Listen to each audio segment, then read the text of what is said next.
যদি আপনার নিজের ঘরেই আপনার দিকে ভুতুরে ভাবে কেউ এরম ভাবে তাকিয়ে থাকে, এক নজরে চোখের পলক না ফেলে, আপনার ভয় লাগবে না? আপনারা বলুন।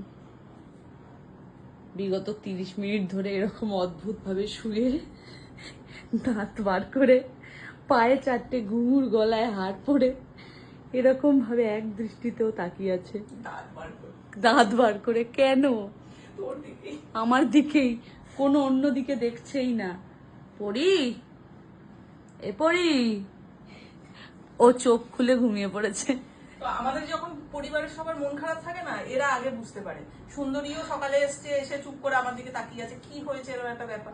তো ওকে খেতে দিয়েছি, তো পরিও একটু মন ভালো করার। ও মা, ওকে একটু নাড়াও তো, আমার ভয় করছে ওকে দেখে, আমার ভালো লাগছে না ভাইবটা। ওকে তোলো, তুলে সোজা। তুই কি ইচ্ছা করে করিস? তোকে কেমন লাগছে দেখতে? সেই নারকেল গাছের ওপর ভূতগুলো থাকে। ও মা, আমার ভয় করছে। তুই এটা ভাব, সকাল থেকে আমাদের মন খারাপ ছিল, পরি মনটা ভালো করে দিল। তাও এ মা, পড়ি আমাদের পরির দাঁত, ও কিন্তু স্পেশাল একটা পেস্ট দিয়ে দাঁত মাজে। ওর একটা দাঁতও হলুদ না, হলুদ না, ঝকঝক করছে দাঁতগুলো দেখে।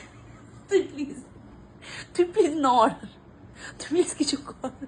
তুই এরকম হাতে ঘুঙুর পরে দাঁত বার করে থাকিস না ভাই, আমার খুব ভয় করছে। আমার দিক থেকে চোখ সরা। পরি হাসিয়ে দিল রে। আমার দিক থেকে চোখ সরা, আমার ভয় করছে ভাই। ও আমার দিকে কেন এমন করে দেখবে?